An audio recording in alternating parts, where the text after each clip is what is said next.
Mesdames, Messieurs, bonsoir.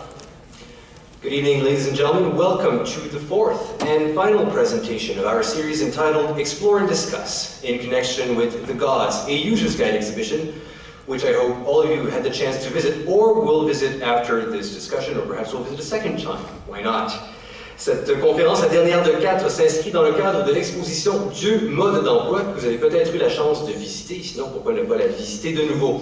Je m'appelle Hugues Baudouin-Dumouchel et j'aurai le plaisir d'être votre maître de cérémonie ce soir.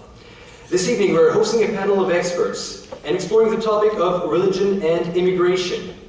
Pour notre dernière présentation, le thème qui a été retenu est le suivant: la religion et l'immigration, un thème qui touche à diverses questions déjà soulevées lors de présentations antérieures. Pour en discuter, nous avons fait appel à 4 spécialistes du domaine, comme à l'habitude. This session also provides response to the earlier panels by using voices of those who are religious minorities in Canada. Our first presenter tonight will be Dr. Peter Beyer, University of Ottawa professor and member of the Executive Committee of the Religion and Diversity Project, which is our partner for this event tonight. In fact, all our speakers tonight are affiliated with the Religion and Diversity Project. As for Dr. Beyer, he will present research findings from his work on the Immigrant Young Adult Project. Our second panelist is Glenn Choi, who is currently conducting research in the Department of Religious Studies at the University of Ottawa. His research focuses on identity issues surrounding the immigrant Korean Buddhist community here in Canada.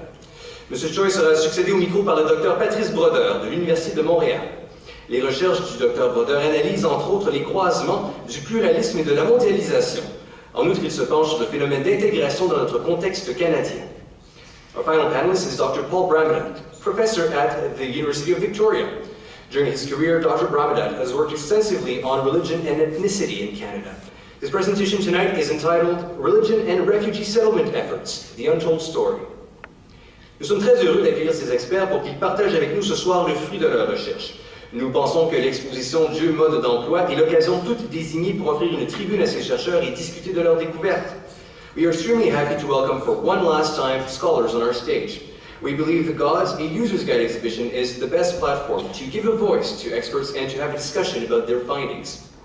So if you've been here before, perhaps you know how this event will unfold tonight. If not, well, let me tell you. First, we'll hear up to 10 minutes from each panelist as they explain their area of expertise and their findings. Next, we will have a roundtable discussion on some key areas that our panelists have touched on, and then we hope to hear from you, from the audience.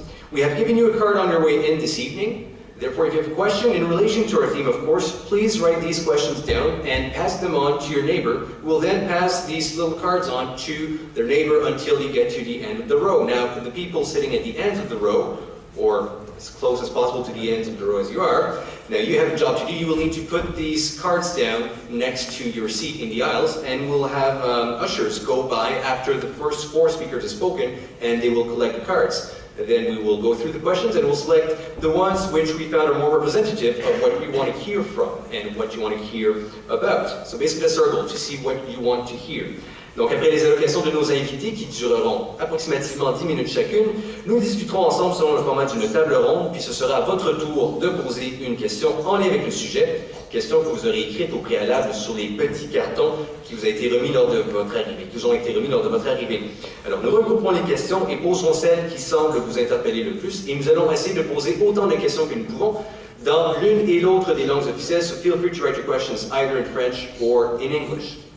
And so let us get started this evening with our first presenter, Dr. Peter Beyer, who directs the Immigrant Young Adult Project. Tonight he presents findings regarding the experiences of second-generation youth in terms of understanding their religion and identity in Canada. Mesdames, Messieurs, ladies and gentlemen, please welcome Dr. Peter Beyer.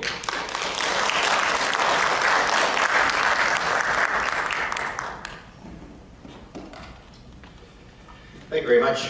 It's a very great pleasure to be here. I am going to talk about the theme that was just announced, but there's a couple of little sub-themes that I'm going to introduce with. I ask a particular question just to set the scene, and that is how immigration more generally is changing the religious makeup of Canada. And then I want to look at, so getting to the second generation stuff by looking at religious differences and the question of economic integration. And I'll explain why that's the case. And that will lead me then into a brief consideration of questions of religion and the second generation issued from immigrant families.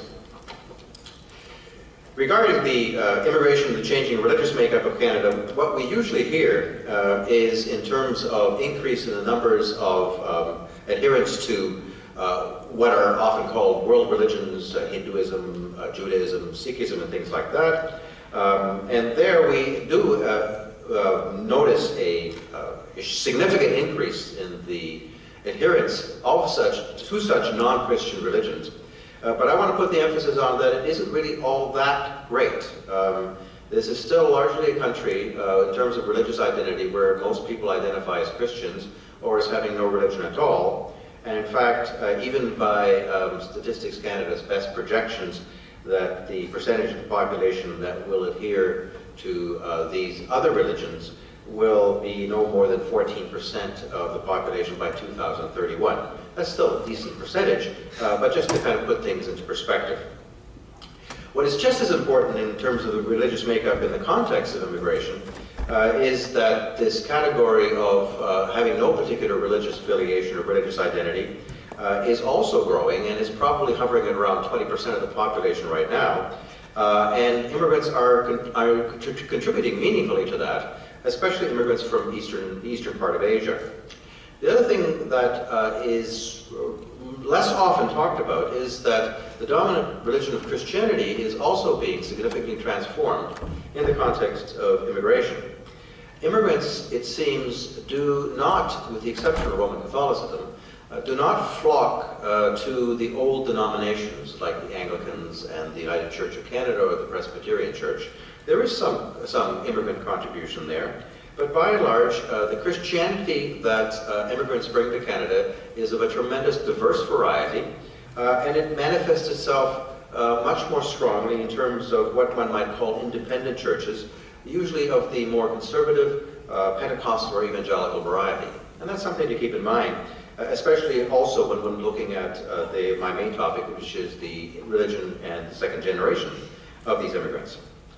The other thing to take into consideration, and this is also an important factor with regard to understanding religion in the second generation, is that the, shall we call it, the regular practitioner who has a clear and single religious identity and practices only that religious identity in some kind of a recognized quasi-orthodox form, that isn't the only possibility by a long shot anymore, if it ever was. There's an awful lot of phenomena that we could call bricolage, putting one's religion together according to one's own light, and combining things that others may not think actually belong together, such as, for instance, practicing Buddhist meditation and considering oneself and being a practicing Roman Catholic, just as an example. There's also a phenomenon that there are a number of things in our society, phenomena in our society, which kind of look religious, but which really don't count as religion, and which a great many people, including members of the second generation that I'm focusing on, include in how they put their own religious identity and practice together. All these things we have to understand, because when I come to talking about the religious expression of the second generation, then all those contextual factors which have been with Canada for quite some time are going to come into play, perhaps more than in the parental generation. Now, I want to move on to the subject of religious differences and economic integration, because it was as another one of these lead-ins into my main topic. Integration is a much discussed topic. It comes in various forms. There can be economic integration, political integration, for instance, participating in the political process, social integration, that is, developing social networks that include wider and wider ranges of people, and cultural integration, which is people becoming, as it were, in their life outlook more like the people around them. And that goes both ways, both for the populations that have been here for a long time and for the more recently arrived immigrant populations. Now, one of the things that has been observed is that since the 1990s, as far as economic fate or economic integration of immigrants is concerned, we in Canada have been experiencing an increasing problem in the sense that new immigrant cohorts do not, since the 1990s, seem to be doing as well economically over a fairly lengthy period of time of 1 to 2 decades than immigrant cohorts that arrived before them. Now, the reasons for that are complex, and there's been lots of research on it, but in this case, I want to look at what is not looked at all that often, and what is the correlation between this difficulty of economic integration and people's different religious identities. And there we find that in the first generation, that is, the immigrants who arrive from other countries, who are born in other countries, usually as adults, and who arrive as adults, they all have more difficulty economically than the population as a whole. And some of them, especially Muslims, seem to do an awful lot worse economically than others. And again, I can only speculate as to the reasons for that, but it's certainly something that one can observe from the data that we have. However, if one wants to put a good face on it, in the second generation, that is both the children of the immigrants, and also those people who, like myself, I'm also an immigrant, but I arrived so early in my life that I grew up here, and as you can tell from the way I speak English, I might as well have been born here. And indeed, my research, or our research, shows that there is really very, very little difference between what we call 1.5ers, people like myself, and people who were actually born here of immigrant parents. Now, among that group, which I'm calling the second generation just to be brief about it, there does seem to still be some economic disadvantage, especially again among Muslims, but that degree of economic advantage has will have shrunk a great deal. But nonetheless, it still rests. The one thing that one does have to say, though, is that as far as the second generation is concerned, even now in 2012, by and large, they are a quite young group. They are becoming more and more reaching their adult ages, but the bulk of them are still under 30. So we're at a portion of their lives when many conclusions that we might be able to draw about them have to be drawn with care because matters may yet change.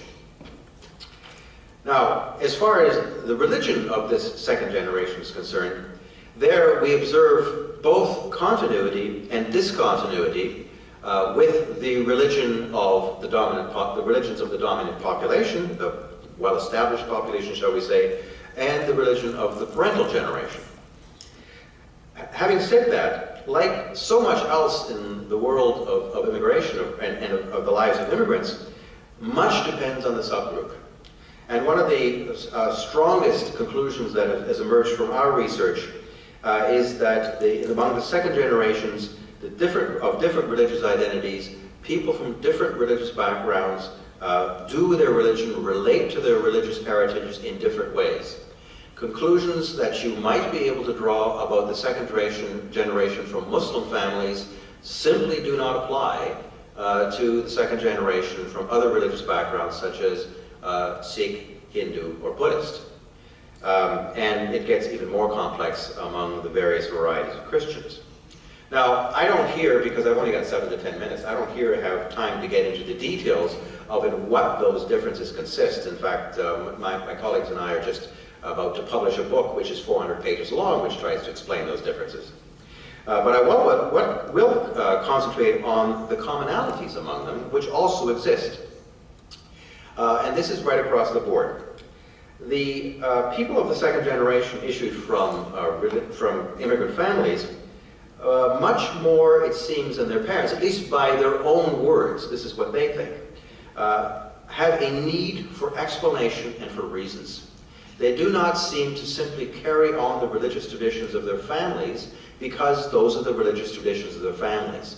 They have to unpack them, question them, arrive at their own conclusions, and then very often they arrive at the same conclusions as their parents, but they've done it themselves. They seem to take a very, very large individual responsibility for relating to their religions, and if they decide to continue and to even augment their practice and identification, they do that. If they decide the opposite, they do that as well. Another similarity that we have found from our research is that religious socialization, that is being socialized and educated and brought up in a particular religious identity, seems to be a necessary but not a sufficient condition to become a religious adult among this second generation. Which means that parents